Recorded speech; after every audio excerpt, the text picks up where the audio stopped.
বাহ, কি সুন্দর হয়েছে বন্ধু পুতুলটা। মনটা খুশিতে একেবারে নেচে উঠল।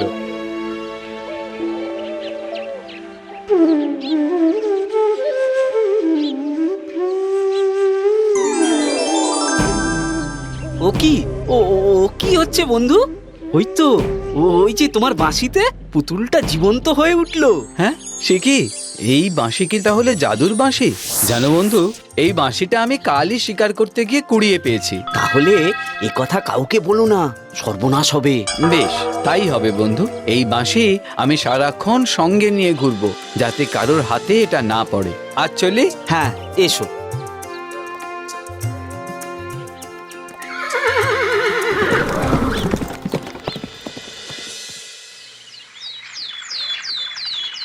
হরিনাম আর রাজকুমার অনন্ত বর্মন হলায় গলায় বন্ধু। হরি মাটির পুতুল বানিয়ে হাটে বিক্রি করে, আর অনন্ত যায় তার সঙ্গে শুধু তাকে সঙ্গ দেবে বলে। পরস্পর পরস্পরকে একদিন দেখতে না পেলে যেন প্রাণে মারা যায়। অন্যদিকে বাবা, তুমি মারা যাওয়ার আগে তোমার সব ক্ষমতা দিয়ে যাবে বলেছিলে, আমার আর সে সময় নেই বাছা। কিন্তু আমি যে এই পৃথিবীর সর্বাধিকারী হতে চাই বাবা। জানি বাবা, তুই এক কাজ কর, আমার মৃত্যুর পর সাতগাঙের হরিনামকে দিয়ে আমার একটা মাটির মূর্তি বানা। তারপর সেই রাজ্যের রাজকুমার অনন্ত বর্মনকে এনে বাঁশি বাজিয়ে আমার প্রাণদান কর। তারপর আমি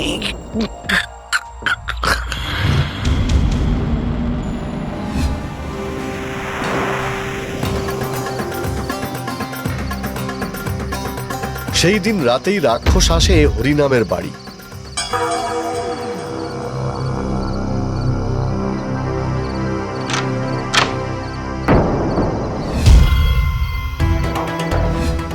মা রাক্ষস, রাক্ষস, মা বাঁচাও! হরিনামকে তুলে নিয়ে যায়। মা বাঁচাও, বাঁচাও, বাঁচাও! হরি হরি হরি রে!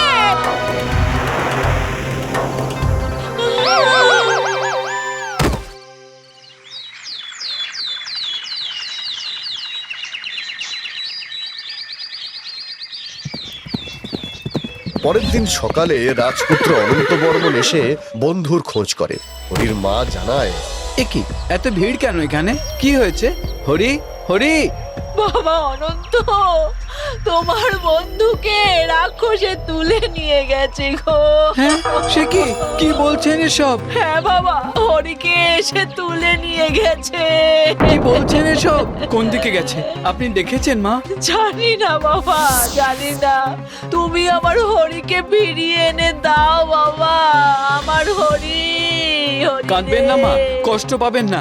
আমি কথা দিচ্ছি, আমি আমার বন্ধুকে ফিরিয়ে আনবই। আর এক মুহূর্ত দেরি না করে রাজপুত্র উদ্ভ্রান্তের মতো ঘোড়া ছুটিয়ে দেয়। উদ্দেশ্য, তার বন্ধুকে সে ফিরিয়ে আনবেই।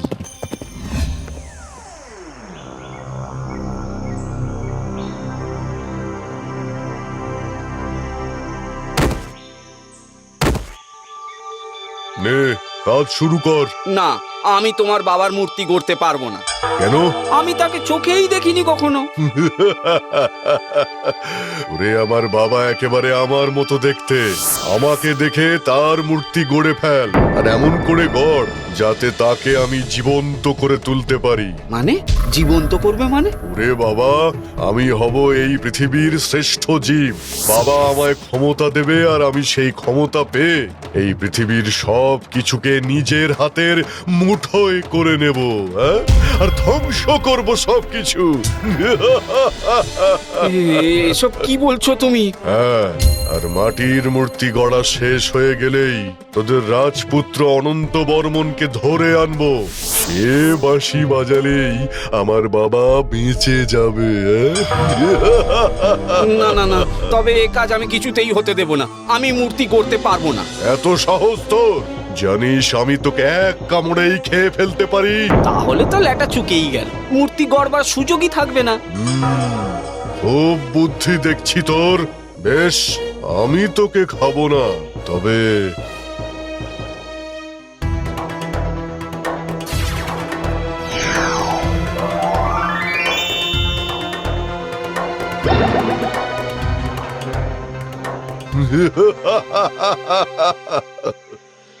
লোকালয়ের মধ্যে যে রাক্ষস থাকবে না এটা ঠিক, কিন্তু কোথায় থাকতে পারে সে? আমাকে খুঁজতেই হবে, যে করেই হোক। কিন্তু এত মানুষ থাকতে হঠাৎ আমার বন্ধু হরিনামকেই তুলে নিয়ে গেল কেন? তাছাড়া এর আগে তো এ রাজ্যে রাক্ষসের উৎপাত শুনিনি। রাজপুত্র বন্ধুর খোঁজে লোকালয় পেরিয়ে, মাঠ পেরিয়ে রাতে গভীর জঙ্গলে প্রবেশ করে। কি গভীর জঙ্গল! এত রাত হয়ে গেছে, কিছুই দেখাও যাচ্ছে না। কোন দিকে যে যাই? ওই তো একটা আলো দেখা যাচ্ছে, তার মানে ওখানে কেউ না কেউ আছে।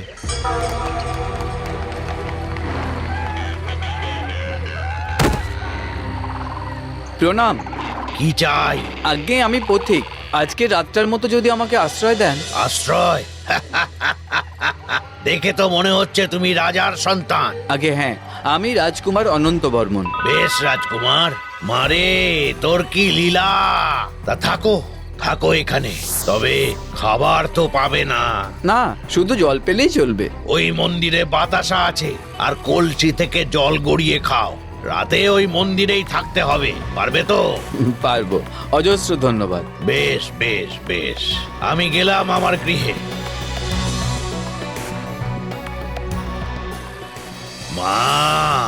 মারে তোর নৈবেদ্য তোর কাছেই রেখে গেলাম, সামলে রাখিস মা।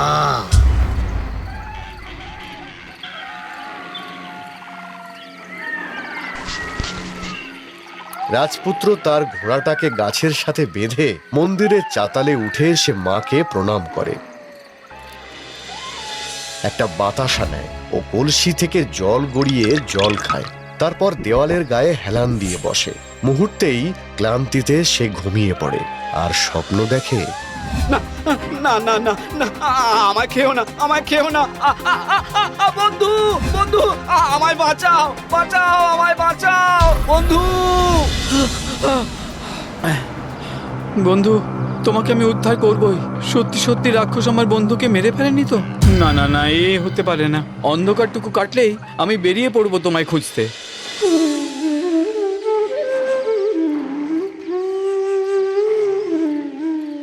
বৎস, কে? আমি এই মন্দিরের দেবী।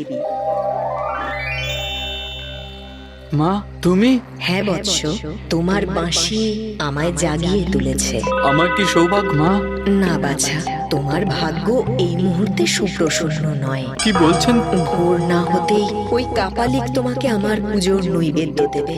তারই আয়োজন করতে ও দ্রুত গৃহে গেল। মা! ওর অসম্ভব ক্ষমতা, আর সেই ক্ষমতা বলেই ও আমাকে বন্দী করেছে। আমার শক্তিকে কাজে লাগিয়ে ও সর্বশক্তিমান হতে চায়। তোমার এই বাঁশি আমাকে আমার বন্দী দশা থেকে মুক্তি দিয়েছে বৎস। সবই বাঁশির গুণ মা। হ্যাঁ বৎস, এ বাঁশি যদি কোনো সম্পূর্ণ মূর্তির কানে যায় তবে সে মূর্তি জেগে উঠবে, আর অসম্পূর্ণ মূর্তির কানে গেলে সে ভেঙে টুকরো টুকরো হয়ে যাবে। এ যে জাদুর বাঁশি। আমি এখন তবে কি করব? তুমি এখান থেকে এক্ষুনি পালাও বৎস। কিন্তু আমি যে আমার বন্ধুকে খুঁজতে বেরিয়েছি, রাক্ষস তাকে তুলে নিয়ে গেছে। কোন পথে যাব কিচ্ছু জানি না। এই জঙ্গলের উত্তরে একটি গুহা আছে, সেখানে সে বন্দী। যাও, তাকে উদ্ধার করো।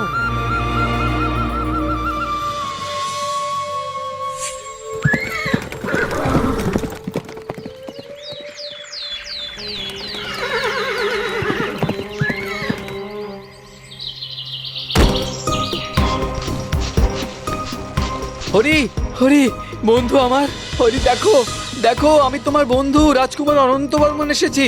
শুনছো? আহা হা, ও তাকাবে না, ও মোহে আছে। মূর্তি তৈরি হলেই তো আমি তোকে ধরে আনতাম। কিন্তু তুই নিজেই তো এসে ধরা দিলি।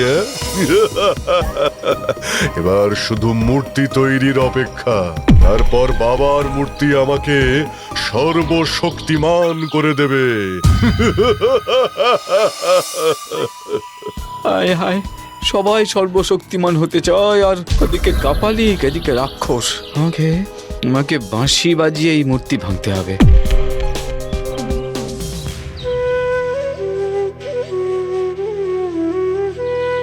ব্যাস, রাজকুমার বাঁশি বাজানোর সঙ্গে সঙ্গে রাক্ষসের মূর্তি ভেঙে গুড়িয়ে মাটিতে পড়ে যায়। ভেঙে যায় হরির মোহ। বন্ধু বন্ধু তুমি এসেছো? এই রাক্ষস আমাকে দিয়ে ওর বাবার মূর্তি গড়িয়ে সর্বশক্তিমান হতে চেয়েছিল। তোদের শেষ করে দেব এক্ষুনি। এক্ষুনি আমি দু হাতে তোদের চিপে অনন্ত, ওই মূর্তির মাটি ওর গায়ে ছুঁড়ে মারো, তাহলেই ও শেষ হয়ে যাবে। যাও যাও, ভয় পেও না, যাও যাও অনন্ত।